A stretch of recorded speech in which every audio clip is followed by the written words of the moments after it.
Bismillahirrahmanirrahim.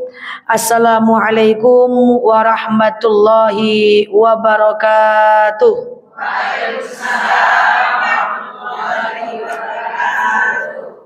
Alhamdulillahil wahidil qaharil azizil ghafaril mukawwirul laili 'alan nahar tadhkiratan li ulil qulubi wal absar tabsiratan li zawil albabi wal i'tibar. Walhamdulillahilladzi nahmaduhu nasta'inuhu nastaghfiruh wa na'udzu billahi min syururi anfusina wa min sayyiati a'malina. May yahdihillahu fala mudhillalah wa may yudlilhu fala hadiyalah. Nashhadu an la ilaha illallah, nashhadu anna Muhammadan abduhu wa rasuluh, la nabiyya ba'dah, amma ba'd. Kama qala Allah ta'ala azza wa jalla fi kitabihil karim. Na'udzu billahi minasy syaithanir rajim. Bismillahirrahmanirrahim. Ya ayyatuhan nafsul mutmainnah irji'i ila rabbiki radiyatan mardiyah fadkhuli fi ibadi wadkhuli jannati al-ayah. Wa kama qala nabiyyuna Muhammad ibn Abdullah, man salaka tariqan yaltamisu fihi ilman sahalallahu bihi tariqan ilal jannah.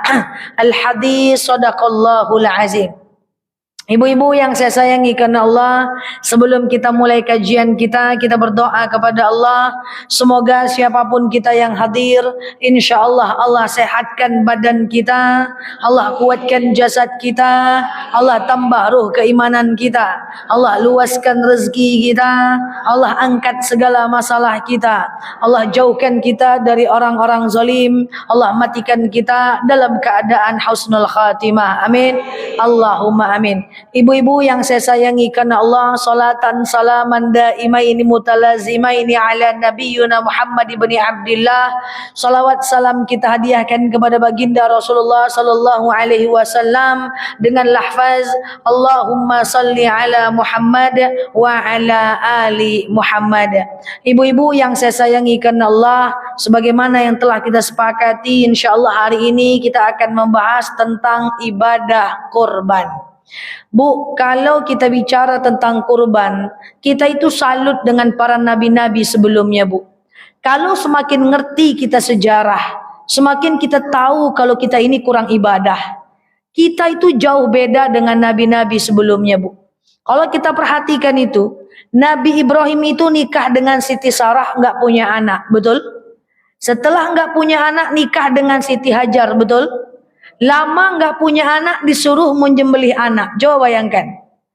Kalau kita belajar tentang kisah para nabi, saya ambil contoh sebelum saya pergi ke Nabi Ibrahim. Nabi Musa itu kan dibawa untuk menyadarkan kelompok Bani Israel. Siapa musuh Nabi Musa? Fir'aun, ya kan? Musuh Nabi Muhammad? Abu Lahab, Abu Sufyan, Abu Jahal, Abu-Abu. Ya. Tapi musuh Nabi Musa adalah Fir'aun. Ketika Nabi Musa berdakwah di negara Mesir, ketika Nabi Musa itu dikejar-kejar oleh Fir'aun, hanya ingin menunjukkan agama yang benar, Nabi Musa itu kesulitan mengajak orang kepada ikut agama tauhid. Saking susahnya mengajak kepada agama tauhid, sampai-sampai Nabi Musa dikejar-kejar oleh Fir'aun, letih dia, pengen istirahat dia. Naiklah dia ke Bukit Sinai. Nyampai di kaki Bukit Sinai, ini saya ingin menunjukkan kepada kita betapa susahnya para nabi zaman dahulu membawa ajaran agama tauhid. Ketika nyampai di kaki Bukit Sinai, ketemu dengan saudara kandungnya, Nabi Harun. Jadi tadi yang sudah beragama tauhid, dia titipkan kepada Nabi Harun di bawah Bukit Sinai. Nabi Harun, aku titipkan umatku dengan engkau. Kau jaga baik-baik ya. Ini orang yang sudah beragama tauhid nih. Kenapa engkau mau kemana? Kata Nabi Harun kepada Nabi Musa. Aku pengen naik ke Bukit Sinai. Naiklah dia ke Bukit Sinai, masuk ke dalam goa Nabi Musa. Saya sudah pernah naik ke bukit itu di Mesir. Naik ke Goa Musa itu 6 jam naik, 6 jam turun. Berjalan kaki. Ngapain Nabi Musa di atas Bukit Sinai? Istirahat 40 hari 40 malam. Banyak riwayat yang menjelaskan bahwa waktu itu Nabi Musa berfikir tentang Allah Azza wa Jalla. Dia bertanya kepada Jibril, "Ya Jibril, apakah Allah itu tidur? Apakah Allah itu mengantuk? Tolong kau tanyakan kepada Allah." Pergilah malaikat Jibril kepada Allah, balik kepada Nabi Musa. "Hei Musa, aku tidak mendapatkan jawaban. Cuman ada perintah dari Allah." "Perintah apa wahai Jibril?" "Engkau disuruh untuk mengambil air dan memegang bejana. Sampai ada perintah, air itu baru boleh kau turunkan. Kau pegang terus." Kata malaikat Jibril, "Lah aku nanya, Allah itu tidur enggak?" Allah enggak jawab. Malah ada satu perintah. Perintahnya apa? Kau pegang gelas, kau isi air, pegang terus. Sampai kapan Jibril? Pokoknya sampai aku suruh berhenti. Wah, itu perintah Allah ya. Bayangkan. Wah, kecapeanlah Nabi Musa. Memegang. "Jibril, sudah capek nih aku megang bejana." "Pegang terus," kata Jibril. "Belum ada perintah dari Allah untuk bejana ini kau jatuhkan, kau letakkan." "Capek Jibril, belum ada perintah wahai Musa." Dipegang terus bejana ini sampai akhirnya hari ketiga Nabi Musa terkantuk. Riwayat mengatakan di hari kedua terkantuk Nabi Musa. Waktu dia terkantuk, terjatuhlah air itu tumpah semua. Lalu dia ngadu kepada Jibril. "Jibril, cemana nih Jibril? Airnya jatuh." Apa kata malaikat Jibril? "Kayak gitulah engkau mengantuk, maka sekali kau ngantuk 1 detik, jatuh semua bejana itu." Itulah bayangan, andaikan Allah tidur, andaikan Allah ngantuk, hancurlah dunia dan alam semesta ini. Akhirnya Nabi Musa mengerti tanpa harus diberitahu. La ta'khuzu sinatu wala naum. Tak pernah ngantuk, tak pernah lupa. Begitu Nabi dahulu mencari sebuah kebenaran. Nabi Ibrahim berfikir, di mana Tuhan? Ditengok matahari, pagi, malam, hilang dia, berarti bukan Tuhan. Ditengok bulan, siang, hilang dia, berarti bukan Tuhan. Sementara kita umat Nabi Muhammad gampang untuk mencari Allah. Allah Rasulullah udah sampaikan kepada kita, taraktu fikum ma in tamassakum bihima lan tadillu abada. Taraktu fikum amrayni bihima lan tadillu abada. Aku tinggalkan kepada engkau 2 perkara yang kalau kau ikut 2 perkara itu maka kau akan aman, Al-Quran dan Sunnah. Ada ibu nyari-nyari Allah? Tidak. Ada nyari-nyari Allah seperti Nabi Musa, Nabi Ibrahim? Tidak. Kita cuma disuruh sami'na wa ata'na saja. Maka dengan ini Al-Quran hadis dapat ceramah dari ustaz-ustaz saja, sami'na wa ata'na. Tak usah pikir-pikir di mana Tuhan berada. Pening kepala nanti tidak jadi sholat. Nah, itulah zaman dulu ya. Nah, akhirnya apa? Nabi Ibrahim menikah dengan Siti Sarah, enggak punya anak, menikah dengan Siti Hajar, lama enggak punya anak. Ketika punya anak didoakan oleh Nabi Ibrahim, Rabbi habli minas salihin. Ya Allah, berikan kepadaku anak yang soleh. Waktu lahir anak disuruh sembelih pula. Coba bayangkan. Ya, makanya ada Nabi Ibrahim berkata kepada anaknya, ketika lahir anak bukan disuruh sembelih dulu, disuruh meninggalkan dulu anak tuh. Kau tinggalkan dulu anakmu tuh di kota Mekah dan istrimu. Disuruh meninggalkan kota Mekah. Ibu bayangkan lagi hamil, lahiran, suami disuruh pergi. Jangankan suami pergi waktu ibu lahiran, dia main HP saja waktu ibu lahiran, ama ngamuk ibu. Suruh pergi. Apa kata Siti Hajar? Silakan Ibrahim, engkau pergi suamiku, karena itu perintah Allah. Jadi makin kita belajar, makin Islam ini dahsyat. Coba ibu bayangkan, Nabi Ibrahim itu tempat dia besar, itu tadinya adalah di kota Mekah. Tapi di mana kuburannya? Kuburannya di Palestina. Bayangkan, dia membesarkan Ibrahim di kota Mekah, tapi membesarkan Ismail di kota Mekah, tapi makamnya berada di Palestina. Mekah Palestina 1200 kilo, Pekanbaru Jakarta. Ngapulah Ibrahim itu jalan kaki ke Jakarta tuh, meninggalnya di Palestina. Orang-orang dulu luar biasa. Tahu Imam Syafi'i? Imam Syafi'i lahir di jalur Gaza. Usia 2 tahun, emaknya soleha, dia pengen anaknya belajar Al-Quran, digendongnya anaknya berjalan kaki ke kota Mekah, Pekanbaru Jakarta. Dari Gaza dia bawa anaknya usia 2 tahun ke kota Mekah. Usia 7 tahun Imam Syafi'i hafal Quran. Usia 10 tahun berjalan kaki Imam Syafi'i ke kota Madinah mencari Imam Malik. Dari Mekah Madinah Pekanbaru Payakumbuh berjalan kaki mencari guru. Meninggalnya di mana Imam Syafi'i? Di Mesir. Bayangkan tuh. Makam Imam Syafi'i di Mesir. Entah ke mahkamah. Awak layia di siko, gadang di siko, batuk di siko. Meninggalnya di siko. Itu orang dulu. Maka luar biasa. Maka kebangetan kalau kita ini enggak taat. Ya orang dulu tuh disuruh akhirnya Rasulullah Nabi Ibrahim meninggalkan Ismail dan Siti Hajar. Setelah balik ke kota Mekah, mimpi pula. Bayangkan, lama enggak punya anak, pas lahir disuruh tinggalkan, pas balik datang mimpi. Apa kata Nabi Ibrahim kepada Ismail? Ya bunayya, inni ara fil manam anni adbahuka. Sungguh aku menengok dalam mimpiku aku diamanahkan menyembelihmu. Fanzur madza tara. Bagaimana pendapatmu? Kalau orang dulu mimpi itu datangnya dari Allah. Kalau kita mimpi dari rasa galau, itu bedanya. Orang dulu mimpi itu dari Allah. Ibu tahu suara azan? Suara azan itu dari mimpi seorang sahabat. Ya Rasulullah, saya bermimpi mendengarkan kalimat Allahu Akbar, asyhadu an la ilaha illallah, asyhadu anna Muhammadar Rasulullah, hayya 'alas shalah, hayya 'alal falah.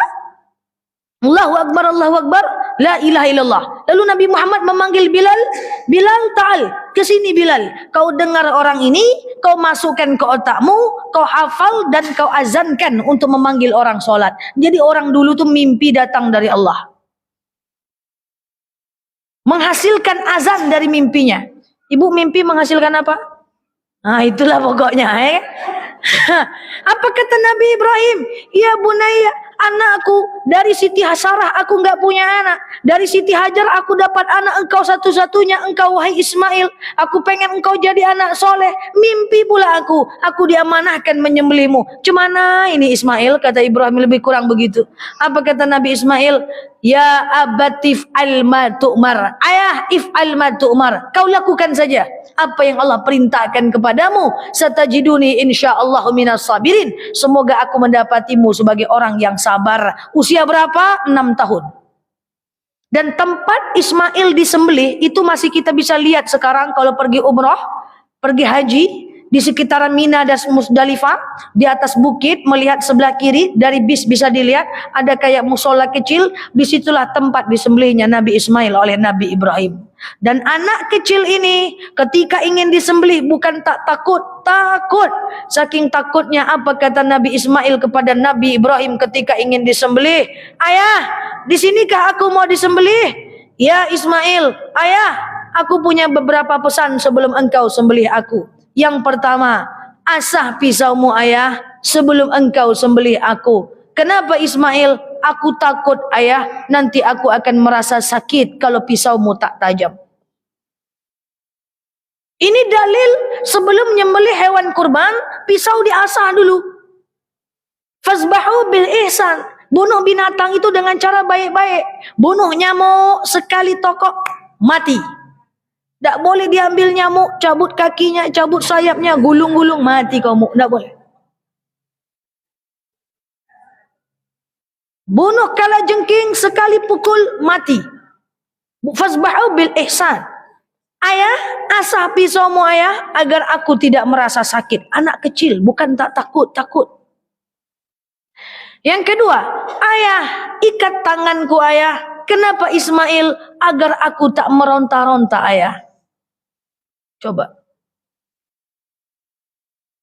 Yang ketiga, ayah, tutup mataku ayah. Kenapa Ismail?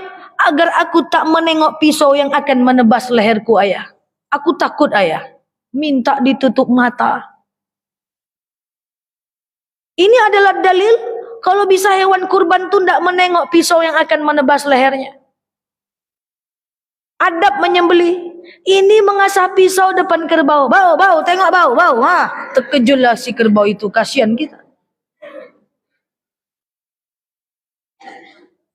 Pesan selanjutnya ayah, tadi tutup mata, telungkupkan wajahku ayah. Kenapa telungkupkan wahai Ismail? Aku takut ayah, andaikan tak kau telungkupkan wajahku, nanti aku menengok dan merasakan engkau mengayunkan tangan menyembelih aku ayah. Aku tentu takut ayah dan aku akan meronta-ronta. Aku takut aku menjadi orang yang tidak ikhlas ayah. Ini adalah dalil kalau bisa hewan kurban itu tidak menengok pisau yang tidak tahu bahwa dia akan disembelih. Alhamdulillah di Pekanbaru sudah mulai bagus. Hewan kurban dijauhkan.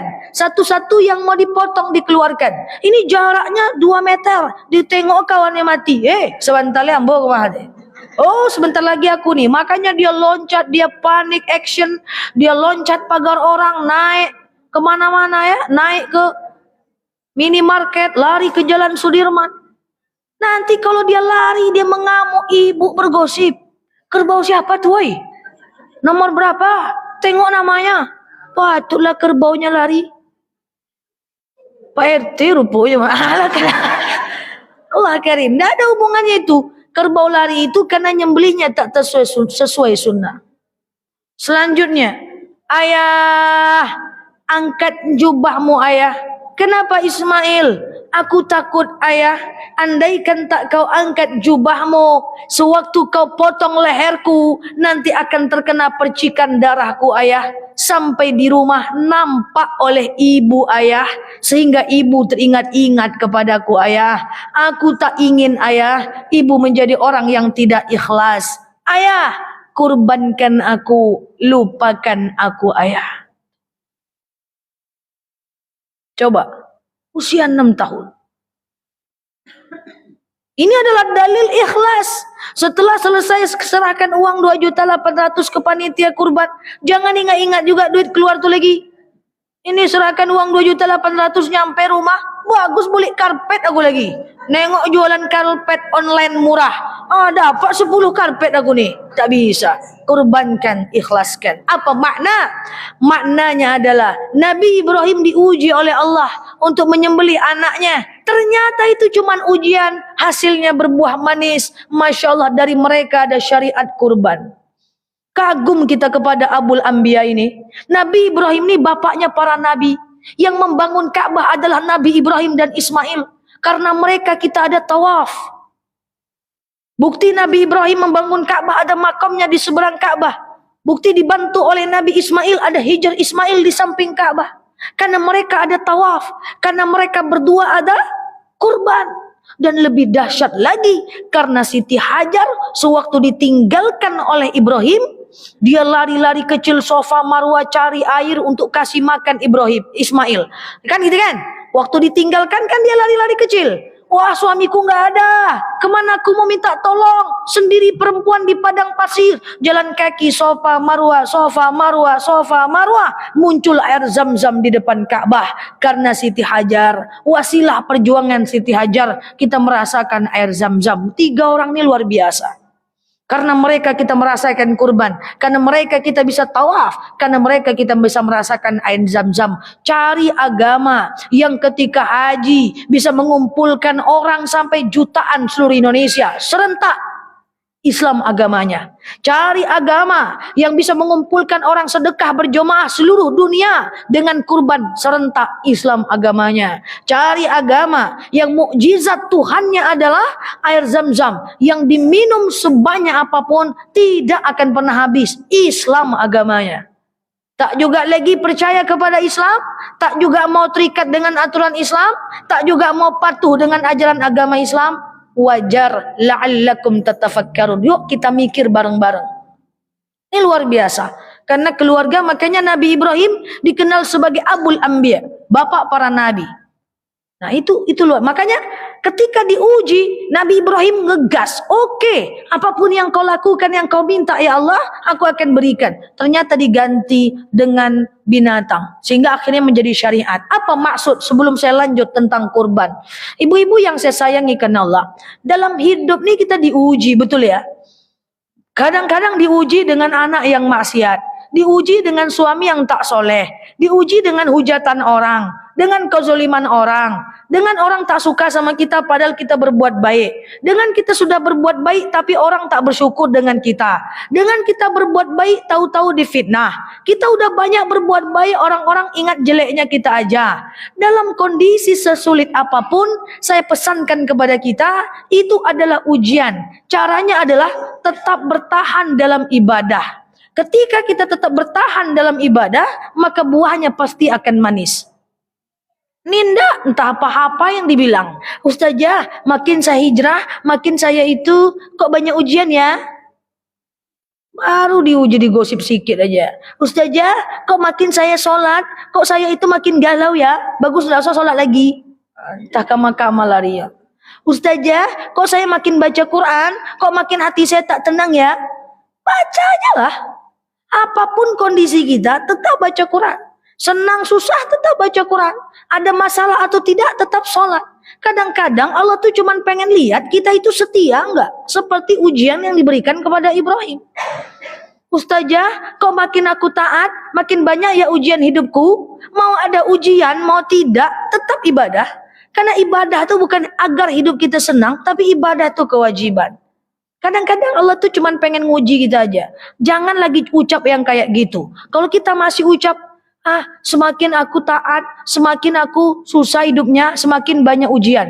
Itu ndak boleh ngomong kayak gitu. Sama dengan ibu ngomong sama suami, bang, makin dekat dengan abang, makin pening kepalaku. Nah, sama dengan itu ngomongnya, persis sama. Ya Allah, makin dekat aku dengan engkau ya Allah, makin pening hidupku. Nah, sama dengan itu. Jangan ngomong-ngomong gitu juga lagi. Kok makin kita sholat, kita makin susah ya? Kok makin hijrah? Kok kita makin diuji ya? Kok kita makin hadir majelis taklim? Kok makin hidup kita banyak cobaan? Sama dengan ibu ngomong kayak gitu. Sama suami, sama teman. Kok makin dekat dengan kamu, aku makin pening kepala ya? Sama dengan itu. Orang tuh pengen dicintai dengan tulus. Suka dan duka. Ibu kan gitu kan? Suami ibu pengen dicintai dengan tulus. Suka dan duka, betul? Ibu juga pengen dicintai dengan tulus, suka dan duka, betul? Allah pun pengen dicintai dengan tulus, mau ku kasih suka, mau ku kasih duka, engkau tetap beribadah enggak? Allah pengen lihat, mirip-mirip aja. Nah, ini maknanya. Clear? Serius sekali belajar. Nah, itu ya, itu konsep tauhid. Nah, ibu-ibu yang saya sayangi karena Allah, ini tentang sejarah. Kemudian yang kedua, hukum, saya ambil yang penting-pentingnya aja. Hukum memakan hewan kurban selama hari tasyrik sampai tanggal 13 Zulhijjah itu sunnah. Jadi kalau ibu tak bisa makan daging kurban, ambil sedikit, cicip, baca sholawat. Nggak bisa makan, ambil kuahnya sedikit, baca sholawat. Nggak juga bisa, innalillahi wa inna ilaihi raji'un. Makanlah walaupun sedikit. Oke? Harus kita suka daging kurban. Kalau tak suka, latihan. Masa kita tak suka sesuatu yang disukai oleh Rasulullah? Kita disunnahkan mencintai apa yang dicintai oleh Rasulullah. Kita disunnahkan suka dengan minyak zaitun. Kita disunnahkan habbatus sauda. Kita disunnahkan suka dengan unta. Disunnahkan suka dengan madu. Disunnahkan suka dengan kasturi. Ya kalau bisa kita suka. Kalau kita tak suka, kita coba aja lah. Ya kan, karena ini disukai oleh Rasulullah. Masa kita tak suka sih, gitu ya? Sama hewan kurban juga gitu ya. Saya minyak zaitun itu susah saya suka. Saya coba-coba, saya mual. Coba-coba mual. Saya coba-coba, saya mual. Saya coba makan sedikit, masih mual juga. Saya belajar untuk suka. Walaupun sampai sekarang tak bisa juga. Tapi kan ada usaha. Saya bingung ya, minyak zaitun itu kok saya kalau minum tak sedap gitu ya. Saya cium kok tak sedap gitu ya. Saya tetap berusaha. Pernah saya bisa cuma 3 minggu aja. Setelah itu tidak bisa lagi gitu ya. Nah itu yang ada dalam Al-Quran yang disukai oleh Rasulullah itu kalau bisa kita suka. Oke? Okay? Nah selanjutnya adalah jadi hukum makan hewan kurban selama hari ini ya tasyrik itu hukumnya adalah sunnah. Tapi memakannya hari kelima, 6, 7, sebulan, 2 bulan, 3 bulan, 4 bulan. Kalau masih bersisa dia daging itu di freezer ibu itu, di kulkas ibu masih bersisa, maka itu daging kurban hukumnya halal dimakan. Tapi pahala sunnahnya hilang, haram. Suka. Kenapa ya bilang haram terus ya? Oke. Hukumnya ha? Macam Pak Ustadz suka bilang haram. Halal. Cuman pahala sunnahnya sudah hilang. Sama dengan beli daging di pasar aja lagi. Oke. Haram. Padahal tahun lalu makan kornet sampai bulan kedua. Gitu ya. Jadi halal. Jadi pas saat hari tasyrik itu makan baca sholawat. Masya Allah ya. Daging kurban enak banget. Selanjutnya, ibu-ibu yang saya sayangi karena Allah, yang nomor 3. Bolehkah berkurban atas nama orang yang telah meninggal dunia?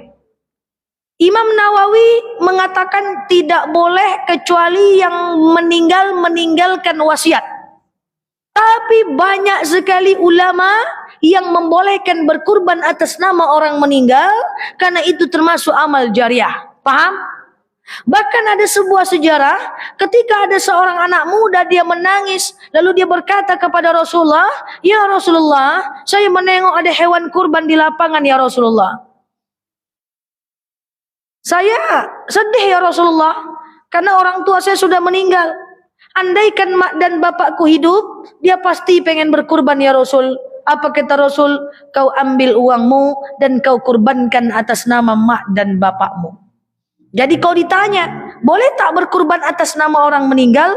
Boleh, termasuk sedekah jariah. Walaupun Imam Nawawi bilang boleh kalau hanya wasiat saja. Tapi gimana pun banyak yang membolehkan. Berarti tapi kalau ditanya, mana lebih baik berkurban atas nama orang meninggal atau atas nama orang hidup?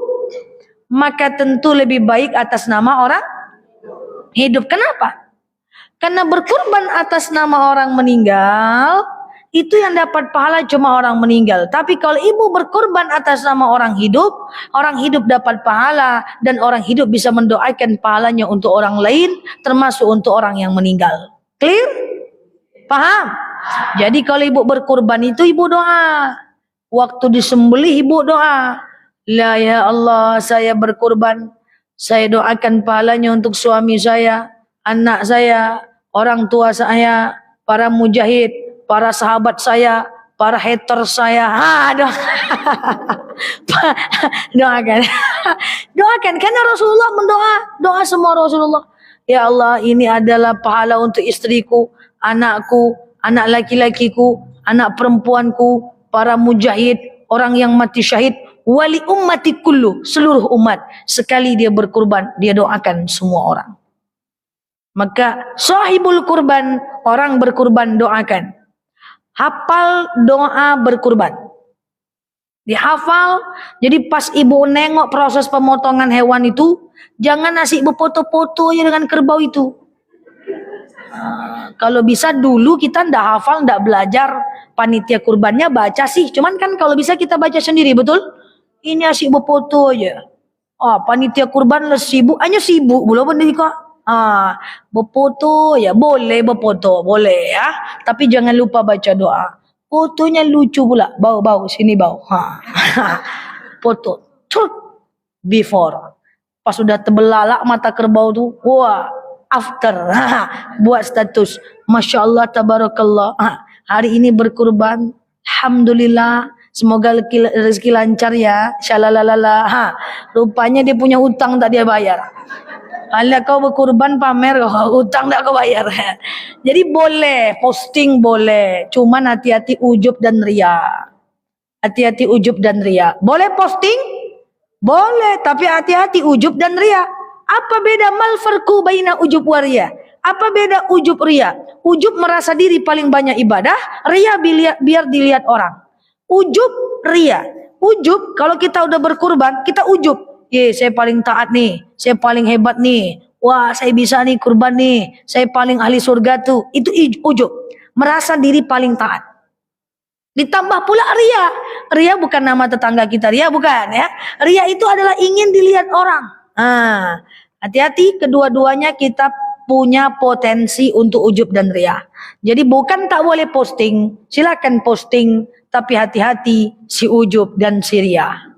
Apakah ustazah semua menganggap orang yang posting ujub dan riya? Tidak, tergantung kondisi keimanan. Kalau iman kita cukup makan aja ndak usahlah. Tapi kalau iman kuat silahkan posting. Kalau kita berkurban, kita bacalah doa ya. Saat kita menengok kerbau kita yang ganteng yang kita foto itu, diawali dengan iftitah. Coba semua, inni wajjahtu ya. Terus wajhiya lilladzi, terus mawati wal ardo hanifa muslim, terus ana minal,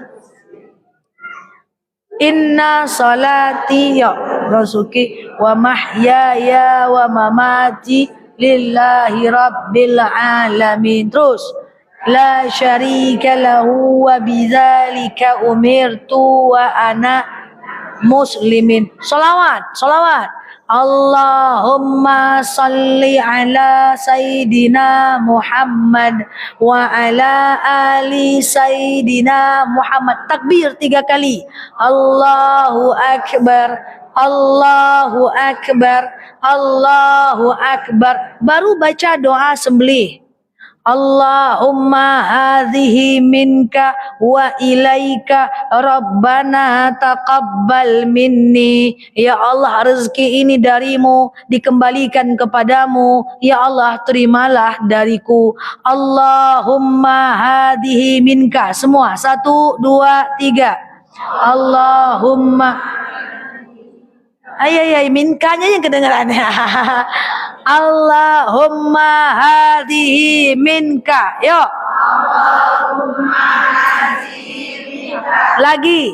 Allahumma hadhihi minka. Lagi. Allahumma hadhihi minka. Lagi. Allahumma hadhihi minka. Wa ilaika. Wa ilaika. Lagi. Wa ilaika. Lagi. Allahumma hadhihi minka wa ilaika. Allahumma hadhihi minka wa ilaika. Lagi. Allahumma hadhihi minka wa ilaika. Lagi. Allahumma hadhihi minka wa ilaika. Rabbana taqabbal minni. Rabbana taqabbal minni. Lagi. Rabbana taqabbal minni. Lagi. Rabbana taqabbal minni. Coba. Allahumma hadhihi minka wa ilaika rabbana taqabbal minni. Allahumma hadhihi minka wa ilaika rabbana taqabbal minni. Ujungnya 2 orang cuma. Ya itu dibaca ya. Itu dibaca. Ustazah, kalau saya berkurban atas nama orang meninggal gimana? Boleh. Iftitah, sholawat, takbir, gini. Allahumma hadhihi minka wa ilaika rabbana taqabbal min. Sebutkan nama orang yang tadi berkurban. Nama orang tua kita yang meninggal itu. Ya, nama suami kita yang meninggal itu. Kayak gitu kita langsung. Coba semua. Lagi. 1, 2, 3. Allahumma hadhihi minka wa ilaika.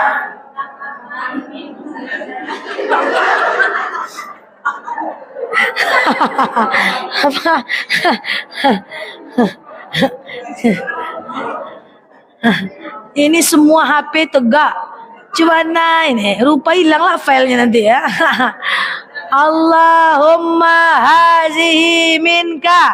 Allahumma hazihi minka. Wa ilaika. Wa ilaika. Rabbana taqabbal minni. Rabbana taqabbal minni. 1, 2, 3. Allahumma hazihi minka.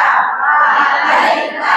Rabbana taqabbal minni. Lurus sini kanan, sini diam. 1, 2, 3. Allahumma hazihi minka wa ilaika rabbana taqabbal minni. Lurus kiri. 1, 2, 3.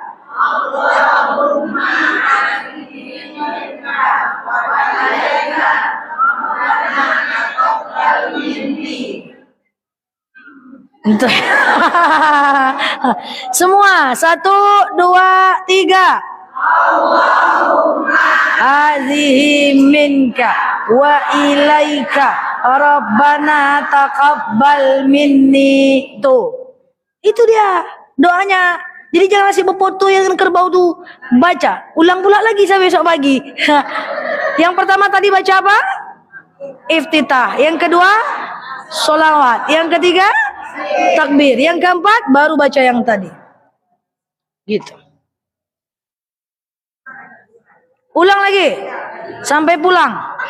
Ulang dari ini wajah tuh. 1, 2, 3. Ini wajahi fataras arda hanifam muslimau wa ma ana minal mush. Terus inna salati wa nusuki wa mahyaya wa mamati lillahi rabbil alamin. Terus syarika lahu wa bidzalika umirtu wa ana minal muslimin. Terus Allahumma ala sayyidina Muhammad wa ala alihi sayyidina. Terus takbir. Allahu akbar. Allahu akbar. Allahu akbar. Terus Allahumma ilaika rabbana taqabbal minni. Mantap anak mama. Gitu ya. Masya Allah, itu dibaca. Wah, dulu saya enggak pernah. Kan dulu belum belajar. Sekarang sudah bisa. Dihafal itu. Yang tadi ngangkat handphone semua minta filenya sama dia. Iya kan? Minta filenya. Oke? Dah, sedikit lagi ibu-ibu yang saya sayangi karena Allah. Boleh tidak kurban dengan uang arisan? Asal dibayar. Secara hukum boleh, tapi tidak usah dipaksa kalau nggak ada uang lain. Oke? Sebagai penutup, karena waktu sudah mau habis, sibuk dengan haji minka aja kita dari tadi ini. Yang sudah sahibul kurban, yang berkurban, jangan lagi potong kuku kau nunjuk sini salah. Jangan lagi potong kuku, potong kumis, jenggot, potong rambut sampai Idul Adha nanti, boleh? Boleh potong-potong setelah kita potong hewan kurban, oke? Clear? Jangan lagi potong-potong, oke? Potong-potong. Itu hadis riwayat Muslim, ketika ngelihat satu hilal Zulhijjah, maka sahibul kurban jangan potong-potong lagi. Kemudian yang kedua, sebelum kita tutup, perbanyak puasa Zulhijjah. Mulai dari kemarin sampai 14 Juni niatkan puasa Zulhijjah. 15 Juni niatkan puasa Tarwiyah. Kemudian 15 Juni niatkan puasa Arafah. Tanggal 10 Zulhijjah atau tanggal 17 Juni paginya jangan puasa dulu menjelang jangan makan dulu sebelum orang pulang kurban, oke? Nanti 11, 12, 13 Zulhijjah hari tasyrik jangan puasa dulu, oke? Haram puasa selama hari tasyrik doang. Hanya 11, 12, 13 Zulhijjah doang. Allah pengen kita menikmati hewan kurban. Sentuang dulu kambing tuh, besok baru puasa balik, oke? Allahu a'lam bisawab. Subhanakallahumma bihamdika nasyhadu an la ilaha illa anta nastaghfiruka natubu ilaihi. Assalamualaikum warahmatullahi wabarakatuh.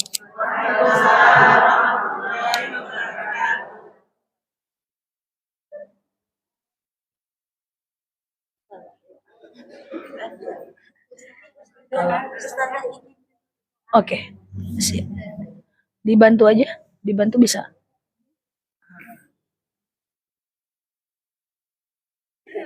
Enggak, ibu aja yang doa. Kita akhiri dengan doa ala haziniyah al-Fatihah.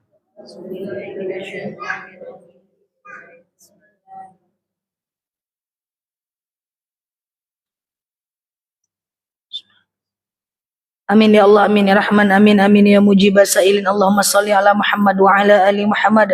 Allahumma inna nas'aluka ridhaka wal jannah, na'udzubika min sakhatika wan nar. Allahumma inna nas'aluka salamatan fi dinina, afiatan fi jasadina, ziyadatan fi ilmina, barakatan fi rizqina, taubatan qabla al maut, rahmatan indal maut, maghfiratan ba'dal maut.